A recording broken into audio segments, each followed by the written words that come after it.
This plug right here is to the low coolant sensor. Most likely this is what's causing your low coolant light to come up on the dash when you know your coolant's not low. And the only way to change it is to change the whole reservoir, and we're going to jump right into that today.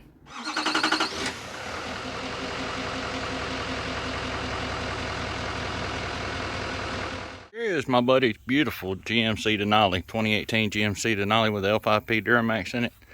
And I love this truck. I have been drooling over it ever since the first time I saw it. And then there's my junk over there.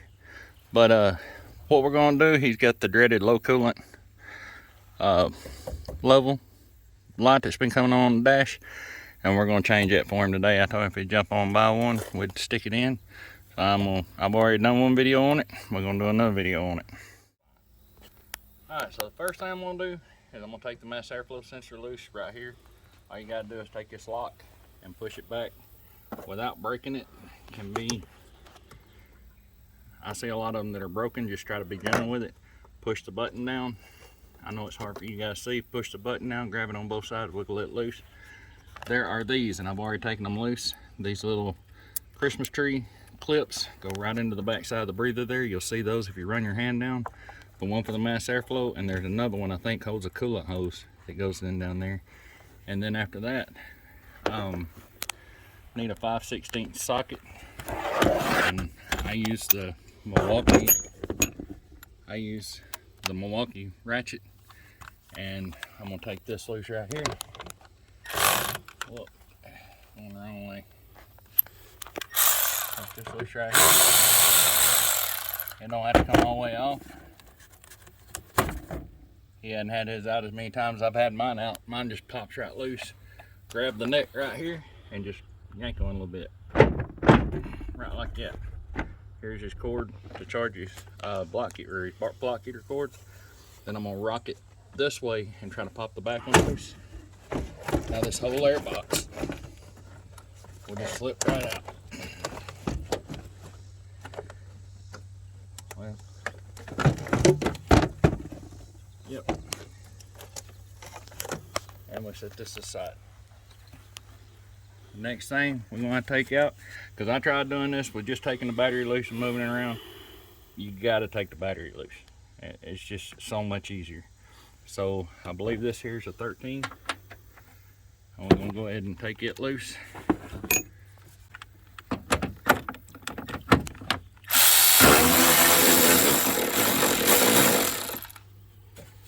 Then there's another one. Now this is glued down from the factory right here. This is glued down from the factory with double stick tape. You just pull it up, wiggle it around, and there's a funky clip on the front. You just kind of got to work with it, slide it forward. Once it slides forward, you can see it's got those two clips, and that's it.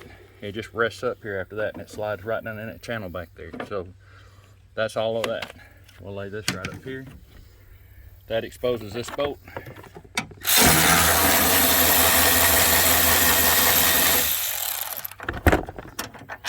Take it out. Take this one out. Now that's got this loose. I'm just setting everything right up on the front of the truck here. Now, trying to remember, it's actually been just a little bit since I did the rest of this, but this just pops off the best I can remember.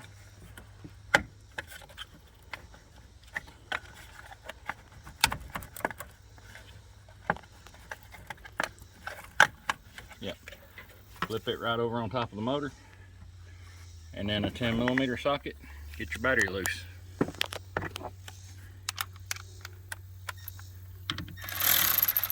Either that's not a 10 or that's not a 10. We're gonna grab a 10. Oh, here's the 10. So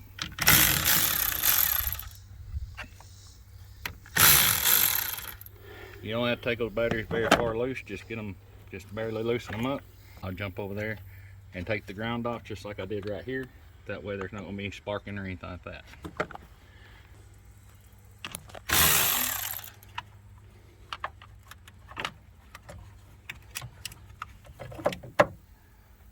So there's some clips that hold this to the top of the battery. Just get those clips loose. Then I believe these two of them have to come loose, and I believe it's these two. Yeah, it is. So I believe they're 13s, and they are. I really need a 13 deep well, but I'm gonna try to work with what I got.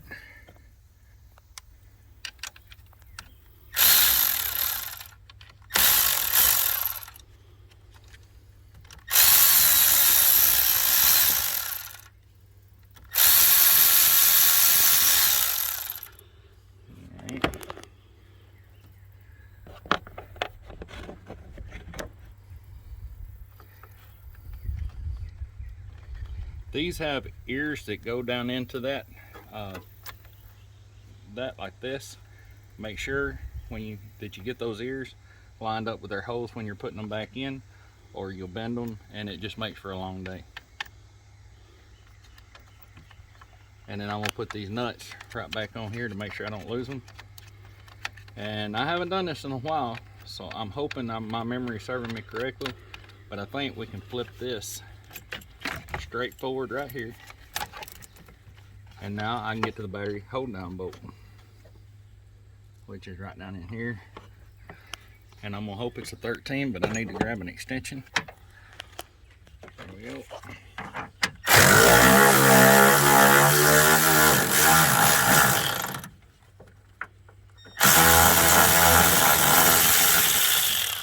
I probably didn't need to take that all the way out, but why not, you know? So now the battery will come out. Should come out.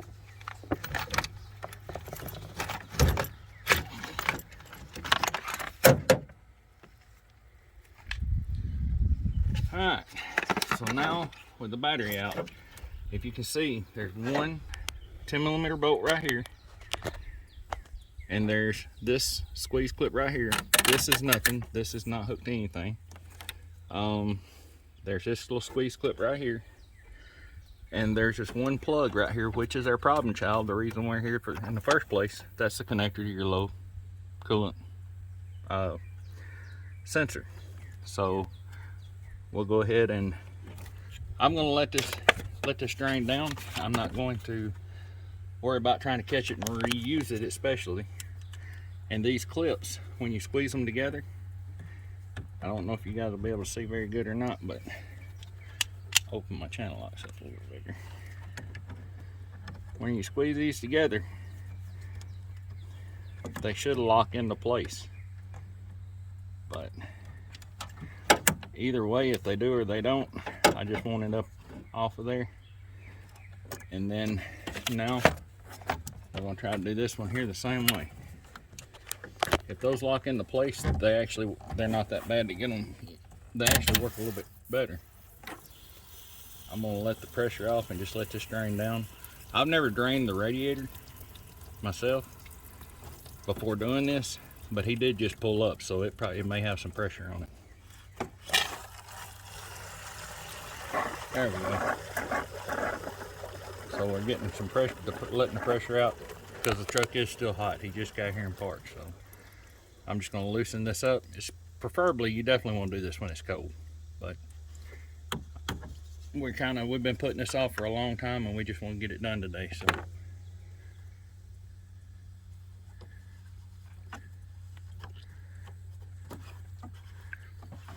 So this has got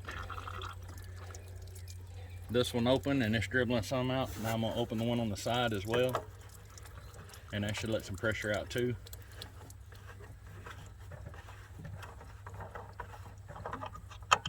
I don't know if it has the cap on the side. Now there's a lot of misconception about how this tank works, and I think the best of my understanding of it, you fill the top up, and you don't have to fill this bottom up. That's your overflow. So if the bottom's empty, it's not that big a deal. It will take on what it needs over time. So now we'll go ahead and take the top off right here. Now both the caps are off. This shouldn't be trying to spew. We know we're going to lose some coolant, but it's not enough to, I don't feel like it's enough to really worry about. But it is enough to burn me when it comes off, so you don't have me scream like a little Little girl, that's what it is. So that was probably not even a half gallon. So now we pull this, nothing in there. Now we take a 10 millimeter again, and I don't know if you guys can see. So this is the 10 millimeter bolt. My phone got hot and cut off. It is scorching hot out here, like 95 degrees out here today. So this 10 millimeter bolt is the only bolt holding that jug in. And once you get that out, you just kind of wiggle it and slip it forward. And set this one out.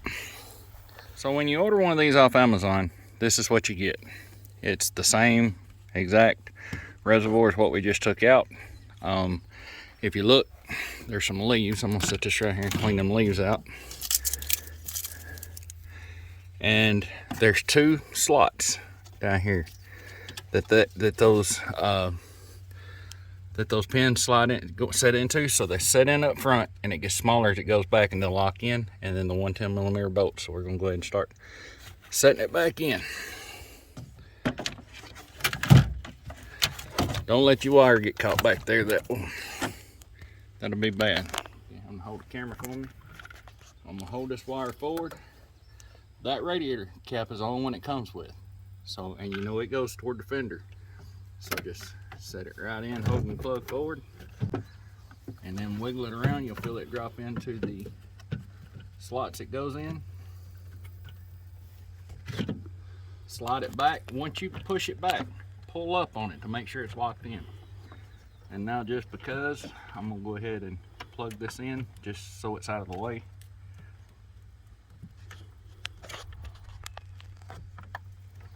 So that's the low coolant temperature sensor. That's the whole reason we're in here doing this in the first place.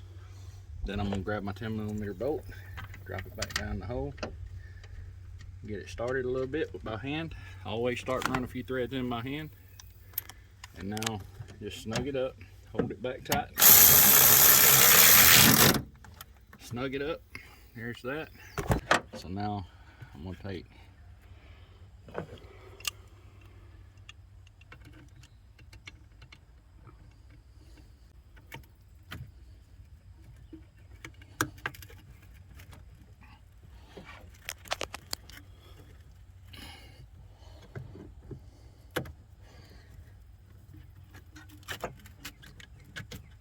make sure and get that all the way up on there pretty good.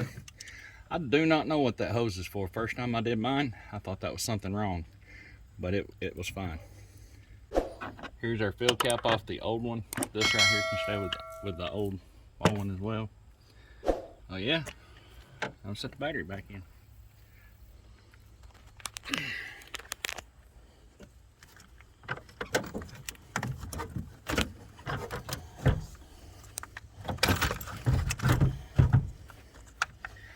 Always double check and make sure there's nothing around the battery that you set it on. Then we'll wiggle this back up on top. You just kind of tap that down on there. Take these 2 nuts back off.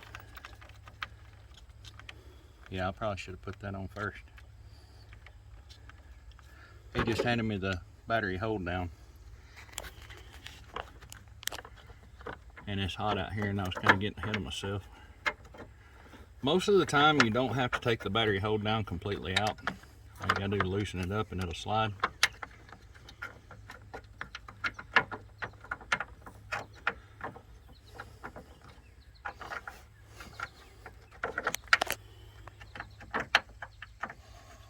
But the main thing is, can I get my socket back on it? Because I'm not sure where my other extension's at.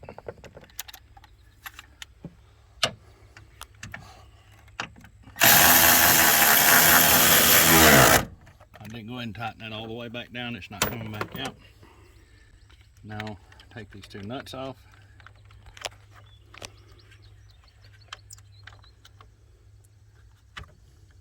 Lay them right back where they go, right back like that. But remember that ear, that leg hanging off both of them. has got to be pushed all the way down or it'll bend them. So we're going to put these on and run them down by hand.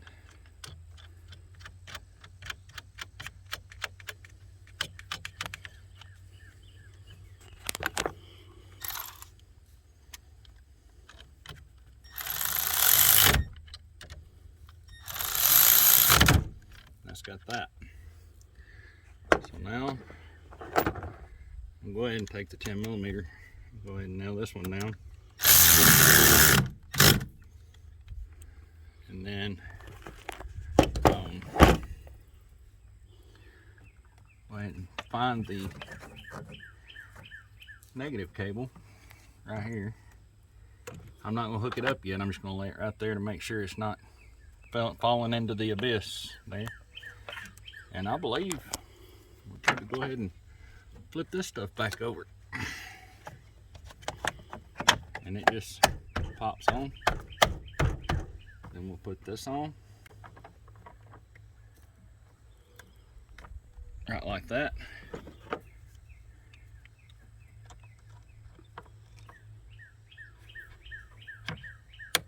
There we go.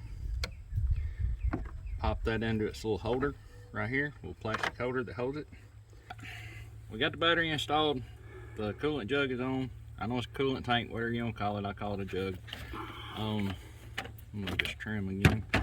This is the brace that we took off earlier. We're gonna go ahead and put it underneath the body, because the first time I did this, I tried putting it up here and it won't. That's not how it goes. So put it right here. Get you a bolt started. Make sure it's started through, and leave it loose. Then find the other bolt. Bring this one right around underneath the fender here. Get it started. 13mm socket.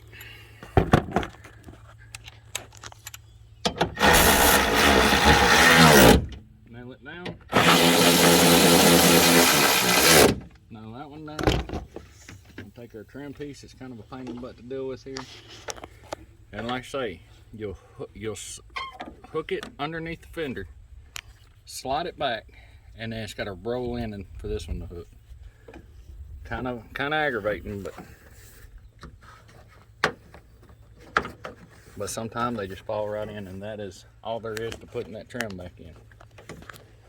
Just make sure it looks like it did when you took it off. I do believe we're ready to put the air box back in. The air box can be somewhat aggravating because you got to hit these grommets right here just right. But once you do it a couple of times, you can get the hang of it, and all it is two little rubber studs that pop down through there on the bottom of the air box, and that's all that holds it in place. So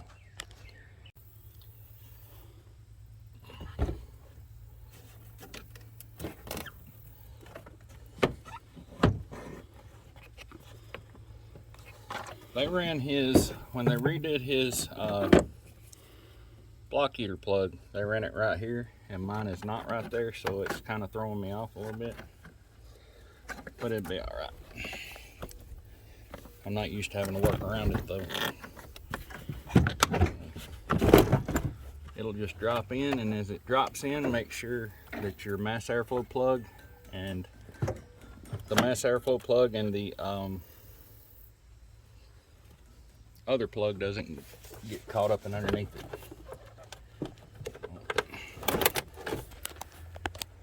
There's that, and there's the mass airflow. So I got the mass airflow and that little coolant line is where they should be. I'm gonna go ahead and put this in there because I don't like it being open no more than it has to be. That was that.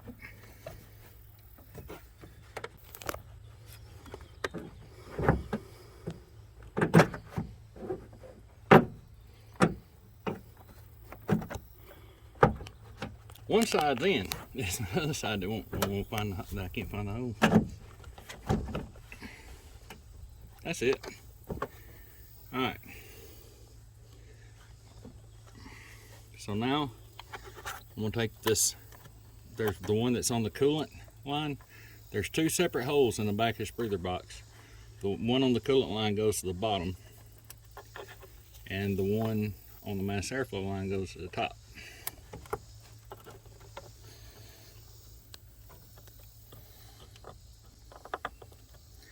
And when you're feeling for it, it can be a little aggravating. There's that one. I would take the other one, push in right here on top. Plug his mass airflow sensor back in. Click. We're going to go ahead and hook the battery cables back up. 10mm. When you get in the truck, you hear it waking up. That's not a 10mm. Second time I've done that. You don't have to tighten those battery cables up much. Pull this one on back over. And Bubba, you got some corrosion on your battery cables? I would get something to put under those cables to kill that corrosion. Next thing we're gonna do is find some coolant, pour back in here, get it burped off, and he's ready to go to the house. Camera got hot and cut off again, so I'll put it back on the fan. We've already filled it up. We've just poured this directly into here. No trying to fill that bottom tank. I'm not concerned with it a bit. I put this one on the same tank from Amazon on my truck 200,000 miles ago, and I haven't gotten a warning since. Truck's never overheated. Everything is good. That bottom jug is, the bottom half of the jug is literally just an overflow. So we'll go ahead and put the cap on because it is full. I do expect it to use some, and we'll have to top it off again after we start it and run it. But the thing about it is, disconnecting it up here, you don't really lose that much. All you lose pretty much is what's in the jug. So we're gonna go ahead and try to fire it up. There's a key in it.